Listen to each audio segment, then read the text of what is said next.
If you continue to wax your hair off a particular patch of skin, and you do this over and over and over again, at some point, your hair is going to stop growing in that particular patch of hair.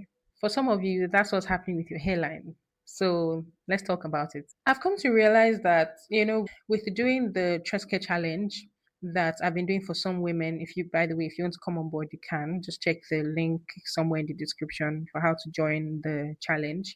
When we're talking about the anatomy of the edges, I get to a point where I explain that the hairs that make up your hairline are different from the rest of your hair. You guys seem to be way more surprised than I expect. So I want to start off this video establishing that our edges, our hairline is made up of hairs that are different from our hair across the rest of our scalp.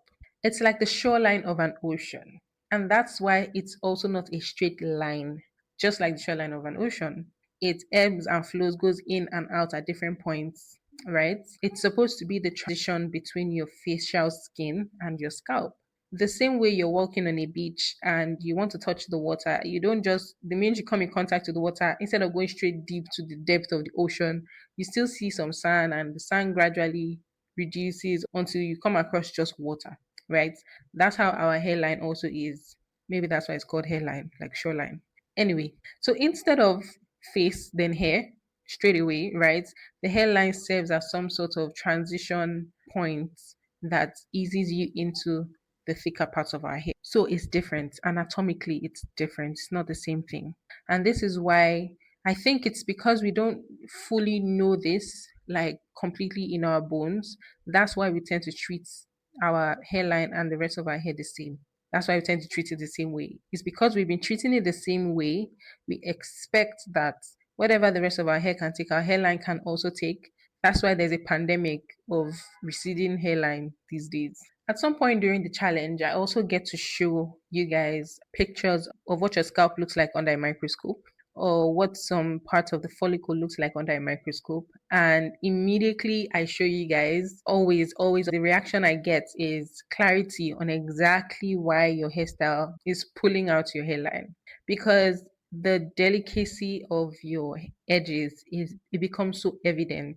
Just how delicate it is becomes so evident, because you can literally see the hair go into the scalp, and you can see through the scalp the hair. Like, it's so delicate. It looks like if you just lightly brush it, it's going to come out. So it will just immediately make sense to you why you treat your hair the same way as your hairline, and your hairline responds differently because it's different. What we're talking about right now is very important to understand, whether you are just a regular Tresscare content consumer, or you're in the Tresscare challenge, or you're in the group coaching program where you do a lot of the thinking and executing and implementing yourself, or you are a concierge client who would rather not do any thinking, any implementing on their own, they rather outsource everything.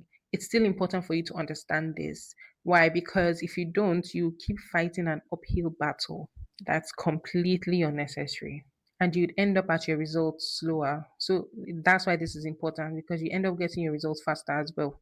After onboarding a concierge client who has chronic issues with her hairline, this is the process that we would go through. The first thing we will do is get a trichologist's opinion, which is all what the program covers. The program allows for you to, number one, we'll get a trichologist's opinion on the matter. This will usually lead to an understanding of exactly what the issue is, what blood work you need to get done. We'll go get the blood work done as well.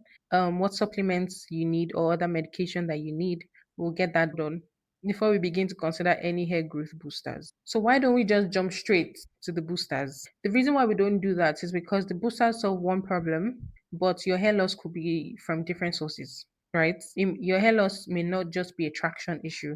It may not just be traction alopecia that's happening with you. And we need to make sure of it so that we don't keep going 3 steps forward, 2 steps backwards. Does that make sense? So this process is even especially necessary when the thinning in your hairline is not the only thinning happening on your scalp. If you have thinning in any other part of your scalp, this becomes essential and much more important, because sometimes the struggle, even in your hairline, is hormonal. So, anyway, when we're done with all that, we will interpret your results together and discuss with you whatever changes we're making on your behalf going forward. If you have a farmland that the crops growing there are not really growing well because some neighboring children come to yank at the plants, uproot some, interrupt the growing of the crops. And you keep wondering, oh my gosh, my farmland is not doing well. Oh, these children, they've come again, they've ripped out my plants, uprooted some, destroyed some. And then you go to the market to go buy a fertilizer. You guys can see where I'm going with this. You go to the market, you go buy a fertilizer, premium high end fertilizer. Do you understand that your crops may not do better because you haven't told the children to stop coming? You haven't put boundaries around your farmland to make sure that children stop coming to yank your plants out. What point is there in buying and using a hair growth booster if you're still making the hairstyles you're making? What's the point?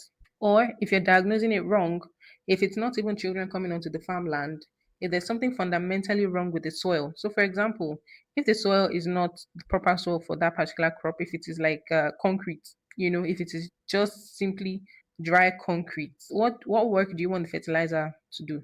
Does that make sense? So that's what I keep telling people. You can't blame the fertilizer for not working if you keep yanking the plant out of the soil. It doesn't make sense. So you need to first of all stop the habit of pulling out the plants before you can then have real progress with the fertilizer. So there's no oil, no serum, no minoxidil that will work if you continue to treat your hair the way you've been treating it that got it up to this point. Because once again, if you continue to wax a particular area of your skin over and over again, it gets to a point where the hair in that area thins out, the follicles shrink, they miniaturize, and they decide to stop producing hair. That's what's happening with your edges. That's why once upon a time, if you make Ghana weaving, you're losing it, you notice a little patch. By the next 2, 3 months, the patch has grown out, you make Ghana weaving again. But somehow, gradually over time, you're noticing that the hair is not returning as fast as it used to. That's why. And I promise you, there's going to come a day when you continue to do this, that your hair is just simply not going to grow out again. The only way to prevent that is to slow down what you're doing, stop it completely, preferably. And the real underlying reason why you're having hairline issues or why we are generally having a hairline pandemic is because of our mindsets, because we're still optimizing for neat, sleek hair. The main difference between your hairline and the rest of your hair on your scalp is that it's smaller in size. The growth phase isn't as long. That's why it's usually shorter. It doesn't grow long. When you have hair that grows long to your waist length, you typically will grab your edges and it will not get to where the rest of your hair has gotten to. The hairs there are much drier, they are easier to break, they're more fragile. Some of them are vellus hairs. So that's a reason why generally our edges suffer the most. They can't take as much manipulation as the rest of our hair. Anatomically, those are part of the reasons why they're different from the rest of our hair. Like if you see a picture of your hair in its follicle, it will make sense to you. It will just make sense to you. If you see your main hair and then you see your edges, you see the difference, it will just make complete sense to you why you can't keep doing what you're doing. Then there's also a difference between pain and tension. Pain and tension are not the same. Too much tension leads to pain, but they're completely different things. The reason why I thought this to be a real thing to even have a conversation about in the challenge and here is because I find that when I talk to women and I say, oh, your hair is too tight, the response I get 90% of the time is, oh, but it's not paining me. And I'm like, okay, but it's still too tight though. Like it's not paining you, it being tight, completely different things. And guess what? Your hairline would rip out and be yanked out with too tight hair, with hair that has too much tension, not necessarily hair that hurts. When your hairstyle hurts, you've already gone off the board. You're already in another climb, in another library. You are not in the same book, talk less of in the same page with tension, right? It's completely different. Tension is just when it is pulling in a way that hurts the follicle. And I don't mean actual pain. I mean it's damaging, it's harmful for the follicle. So all these reasons are reasons why there's a pandemic right now. I feel like there's a pandemic of women and thinning edges more and more as years have progressed. But if you're still unsure, you want good clarity, you want a way forward, you want to know exactly what to do, you've done a couple of PRP treatments, you've seen a trichologist, you've seen a dermatologist, you're considering hair transplants, or you've decided you're never going to do a hair transplant, whatever the case is, we can actually sit one on one to discuss these issues. And you get a good understanding and clarity of exactly what to do so you can get off the struggle bus and you can also stop being confused. You don't have to do this journey alone. So somewhere in the link down below, you'll be able to join the challenge and you can spend 5 days with me one-on-one sorting all of this out with you. Until next time, go effortless.